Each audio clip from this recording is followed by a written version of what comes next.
అందరికీ నమస్కారం. எல்லாரும் நல்லா இருக்கீங்க நம்புறேன். கடற்கரை ரூமுக்கு போகிறதுக்கு முன்னாடி என்னாச்சுன்னு சொல்லி பார்ப்போமா. தப தப தப தபன்னு மழை பெய்ய ஆரம்பிச்சது. இருந்தாலும் பச்சை சிங்க பண்ணாமல் ஓடுமா. இந்த கடற்கரை பச்சை சிங்க முடிச்சுட்டு எல்லாம் லைனில் இல்லைங்க டைம் ஆயிடுச்சுன்னு சொல்லிட்டு அட்டனன்ஸ் எடுத்துட்டு ரூமுக்கு குடுக்கணும் ஓட்டோம். The next day. ஒரு நல்ல உரத்தை உறங்கிட்டு மூஞ்சி எழுந்து பார்த்தா சட்டி போல் இருந்ததா.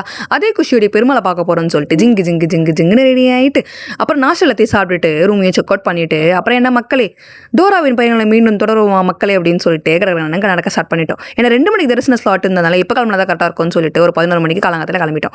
போகிற வழியில் தான் ஒரு 2 பேர் வேறு ரூமில் ஸ்டே பண்ணியிருந்தால அவங்களையும் போகிற வழியில் அழைச்சிட்டு கொண்டு வந்த மூட்டை எல்லாத்தையும் லாக்கர்லேயும் போட்டுட்டு அங்கே போய் பார்த்தா அவ்வளோ கூட்டம். என்னதான் இந்த கூட்டத்தில் நல்லபடியாக தரிசனம் கிடைக்குமா என்ன ஏதுன்ட்டு கன்ஃபியூஷன்ஸ் ஓடினாலும் அந்த தரிசனம் எனக்கு இப்போ வரைக்கும் கண்ணில் நிற்குது. ஏன்னா எப்போவுமே எனக்கு பெருமாள் ஸ்பெஷல் தான். ஆனால் திருமலான்றது அதுக்கு கொஞ்சம் எக்ஸ்ட்ரா ஸ்பெஷல் தானே.